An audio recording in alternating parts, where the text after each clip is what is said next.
Abonne-toi pour nous soutenir. Mikoyan Gourevitch MiG-15, URSS. Développé juste après la Seconde Guerre mondiale par le bureau d'études Mikoyan Gourevitch. Premier vol.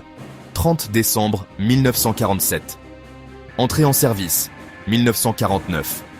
Conçu pour affronter les nouveaux chasseurs à réaction occidentaux.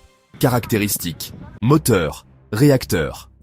Klimov RD-45. Copie du moteur britannique Rolls-Royce Néné. Vitesse max. Environ 1175 km/h. Armement. Un canon de 37 mm. Deux canons de 23 mm, capables d'opérer à haute altitude, conçus pour intercepter les bombardiers. La guerre de Corée, qui a éclaté en 1950, a été un conflit charnière de la guerre froide. Lorsque les forces nord-coréennes ont envahi le sud, les Nations Unies, menées par les États-Unis, sont intervenues.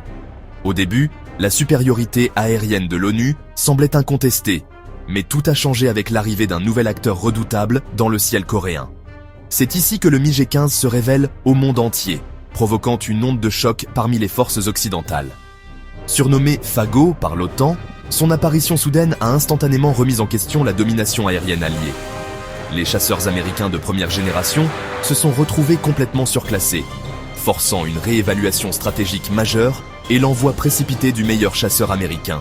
Le théâtre de cette nouvelle guerre aérienne devint une zone au nord-ouest de la Corée, qui fut rapidement surnommée MiG Alley. C'est là que se sont déroulés les premiers grands combats aériens de l'histoire entre chasseurs à réaction. L'adversaire principal du MiG-15 était le North American F-86 Sabre.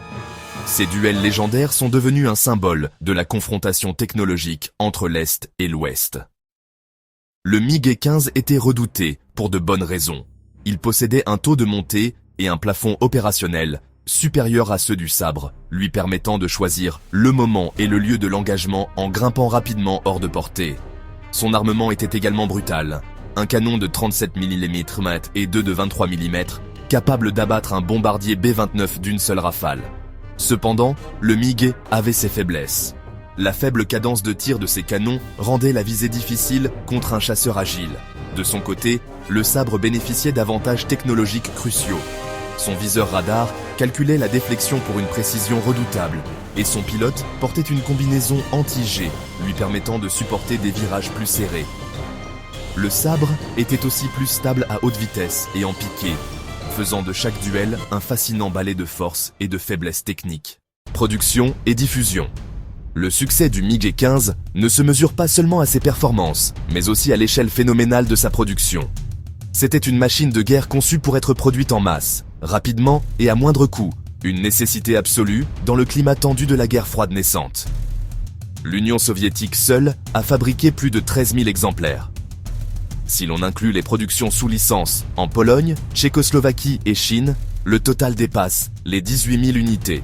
Ce qui en fait le chasseur à réaction le plus produit de l'histoire, loin devant des icônes comme le F-4 Phantom. Cette capacité de production massive était un atout stratégique majeur pour le bloc de l'Est. Naturellement, le MiG-15 est devenu l'épine dorsale des forces aériennes du pacte de Varsovie, mais son influence s'est étendue bien au-delà. Plus de 40 pays ont fini par opérer le MiG-15, de l'Albanie à l'Égypte, de Cuba au Vietnam. Il est devenu le symbole de l'aide militaire soviétique à travers le globe, un outil diplomatique autant qu'une arme. Outre les exportations, plusieurs pays ont obtenu la licence de production. La Pologne a fabriqué les LIM 1 et LIM 2, la Tchécoslovaquie les S-102 et S-103.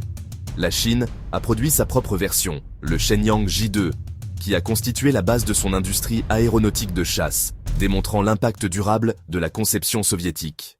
L'héritage du MiG-15 est immense. Bien plus qu'un avion, il est un symbole de la renaissance technologique soviétique après-guerre. Sa silhouette est gravée dans la mémoire collective, représentant une ère de confrontation, mais aussi de progrès aéronautiques fulgurants.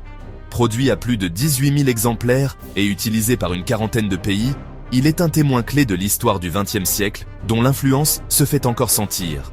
Il fut le premier chasseur à réaction soviétique à avoir un impact stratégique mondial. Son arrivée en Corée fut un choc pour les pilotes de l'ONU, qui faisaient face à un adversaire les surpassant en vitesse ascensionnelle et en altitude. La fameuse MiG Alley est devenue le théâtre de duels épiques qui ont forcé l'Occident à accélérer le développement de ses propres chasseurs, comme le F-86 Sabre, pour contrer cette nouvelle menace.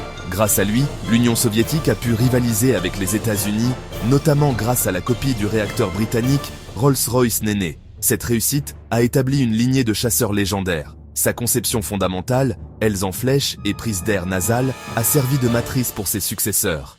Le MiG-17 était une évolution directe optimisée pour le vol transonique, tandis que le MiG-19 est devenu le premier chasseur soviétique supersonique, assurant la domination de Mikoyan Gourevitch pour les décennies à venir.